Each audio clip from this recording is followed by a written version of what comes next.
Bonjour et bienvenue sur ma chaîne YouTube. La vidéo d'aujourd'hui parle du chapitre 1 en programmation parallèle. Comme vous le constatez, dans un premier temps, nous allons définir la programmation parallèle et donner ses motivations.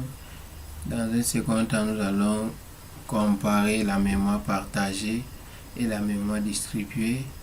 Dans un troisième temps, nous allons lister quelques problèmes de la programmation parallèle.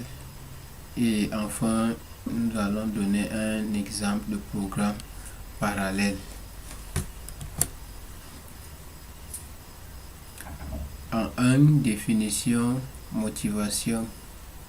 Petit a, la programmation parallèle peut être définie comme un modèle qui vise à créer des programmes compatibles avec des environnements préparés pour exécuter simultanément des instructions de code. Petit b est motivation de la programmation parallèle. La notion de parallélisme est souvent attachée à celle de la performance d'exécution des applications. En effet, quel que soit le domaine d'application, le parallélisme peut être exploité pour répondre à 3 besoins ou 3 motivations. Première motivation, c'est la performance de traitement. En ce qui concerne la performance de traitement, on va parler du temps de traitement qui est le temps nécessaire pour l'exécution d'un processus ou d'une instruction. Et on va aussi parler d'autre part du début de traitement, qui est tout simplement le nombre de traitements exécutables par unité de temps. Comme deuxième motivation de la programmation parallèle, nous allons parler de la disponibilité. La puissance de traitement dépend aussi de la capacité et de l'organisation de la mémoire. Cependant, multiplier les ressources qui possèdent chacune les mémoires permet d'accroître la taille de la mémoire adressable. Et aussi, nous allons parler de l'optimisation des programmes. L'optimisation est basée beaucoup plus sur la loi d'Amdahl qui affirme que la petite partie du programme qui ne peut être parallélisée limite donc la vitesse globale du programme. En petit 2, comparaison entre la mémoire partagée et la mémoire distribuée. Nous allons nous baser sur les caractéristiques. Donc, en premier, nous parlons du système à mémoire partagée. Il est caractérisé par ceci. Les cœurs peuvent partager l'accès à la mémoire de l'ordinateur. Chaque cœur peut lire et écrire sur chaque emplacement mémoire. Et dans le système à mémoire partagée, il y a ce qu'on appelle la coordination des emplacements de mémoire. Pour ce qui est du système à mémoire distribuée, comme caractéristique, on va parler de MPI, qui est l'interface de passage de messages sur un réseau, bien sûr. Et on va aussi parler de la notion des mémoires propres aux différents cœurs. Donc chaque cœur a sa propre mémoire privée. Aussi, les cœurs doivent communiquer explicitement en envoyant des messages sur le réseau. Le cœur qui émet le message, son message est qualifié de message send, et celui qui reçoit son message est le message receive.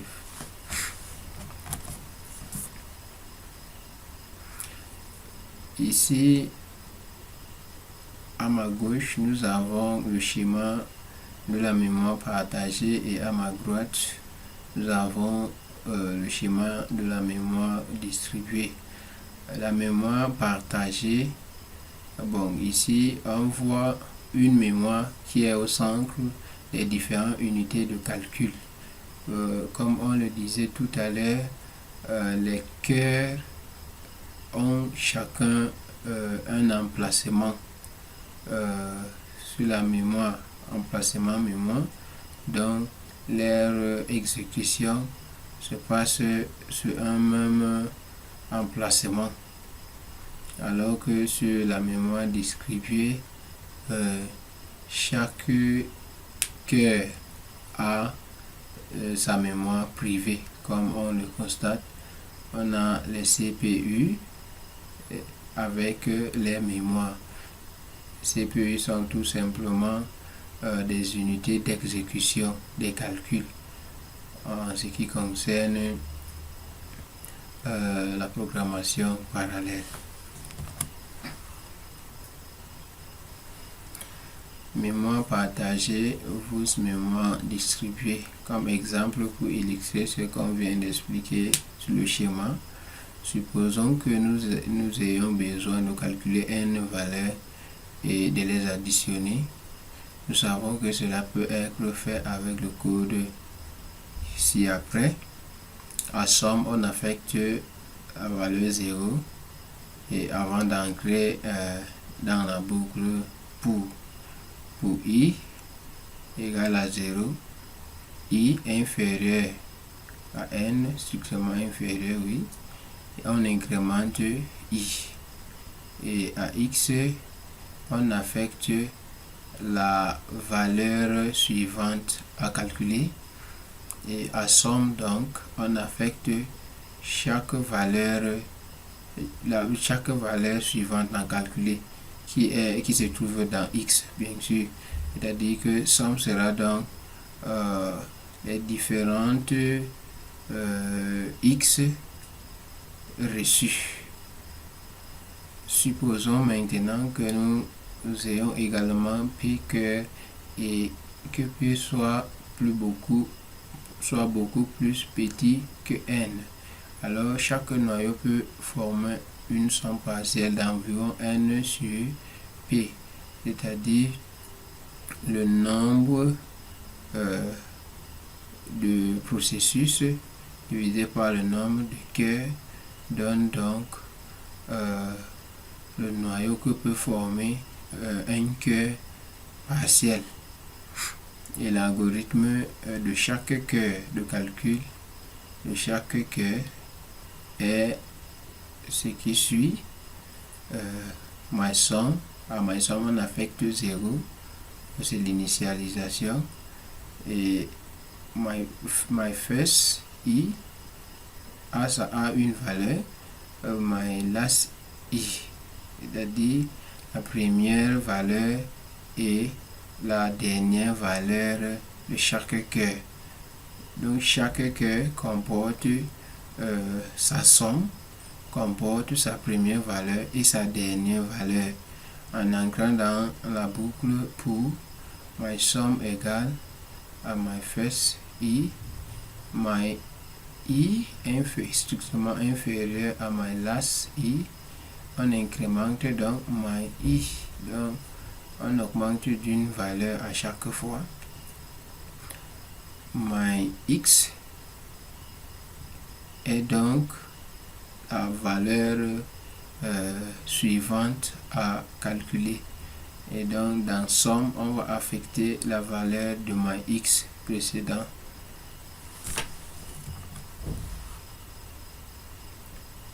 Toujours en ce qui concerne la mémoire partagée, la mémoire distribuée, ce 3 points explique l'algorithme qui concerne chaque cœur et calcule sur les différents cœurs.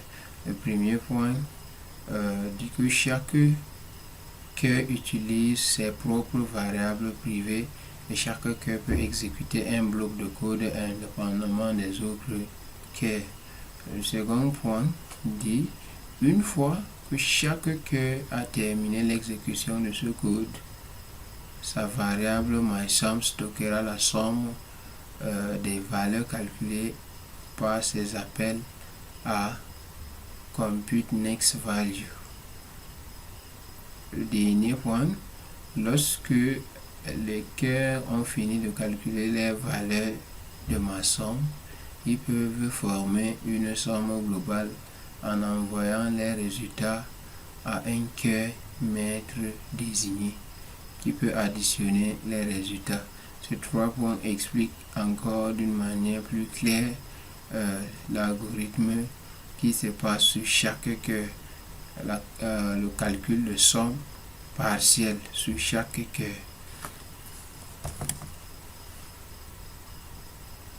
Ok, ici c'est le calcul de la somme globale par le cœur maître qui est chargé de calculer la somme des calculs effectués par les différents cœurs. Si je suis le cœur maître, alors à somme j'affecte ma valeur X. Pour chaque cœur autre que moi, je reçois la valeur de ce cœur. À somme, donc, j'affecte cette valeur reçue. Ou encore, ou sinon, envoie-moi ma X. Envoie ma X au maître. Ici, c'est un cœur partiel et après avoir calculé sa somme, cherche à envoyer donc cette somme par un message, bien sûr, au cœur maître. Voilà, ici donc, on a illustré les processus. En P1, c'est le processus 1, P2 désigne le processus 2 jusqu'à Pn. Un processus est constitué des opérandes et de l'opération, bien sûr. Ici, on charge d'abord les opérandes. On charge A1, on charge B1 et on effectue donc l'opération, c'est-à-dire on calcule donc la somme de A1 et de B1. On l'affecte à la variable C1 et on enregistre C1. Pareil pour le processus 2, et ainsi de suite jusqu'à P égale à N. Ici donc, la réalisation de cette tâche peut se faire sur la mémoire partagée, tout comme sur la mémoire distribuée. Sur la mémoire partagée, donc tous ces différents processus auront un emplacement sur la même mémoire, alors que sur la mémoire distribuée, comme on a plusieurs cœurs, donc chaque cœur effectuera un processus bien précis et à la fin ils envoieront les sommes à un processus maître qui va donc faire la somme globale des différentes sommes calculées sur les différents cœurs. Ici, on explique les problèmes de la programmation parallèle. En programmation parallèle, on fait face à l'interblocage en petit a. C'est une situation dans laquelle deux processus ou plus attendent indéfiniment la libération d'une ressource qui est bloquée par un processus du même groupe pendant un certain temps. Ça veut dire tout simplement que si sur le premier cœur, le cœur 1, on est en train d'effectuer un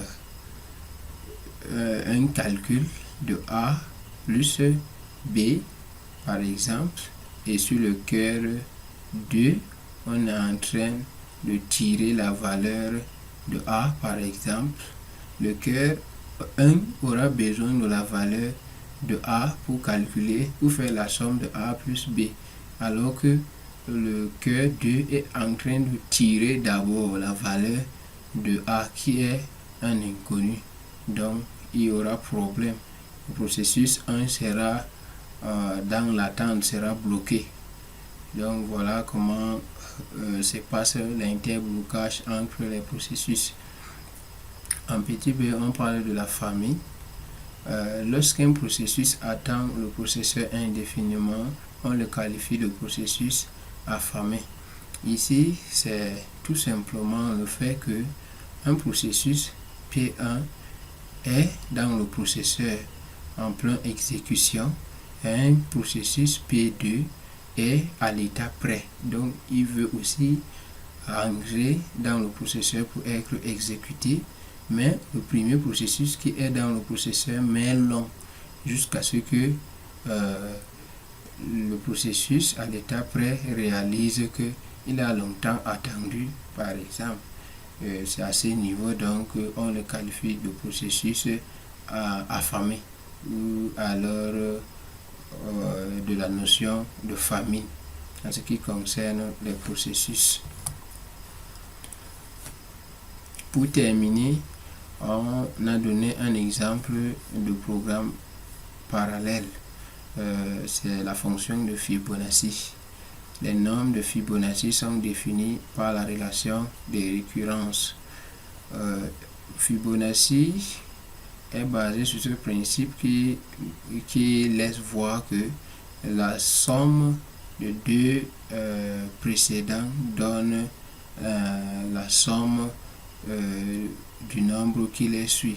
Par exemple, pour avoir 3, on rentre 2 fois en arrêt et on fait la somme de ces deux valeurs qui suivent 3. Donc 1 plus 2 donne 3. C'est sur ce principe-là que fonctionne la suite de Fibonacci.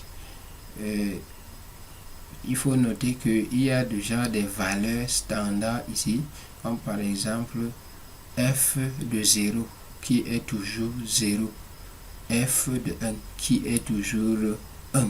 Donc ces deux paramètres-là ne changent pas.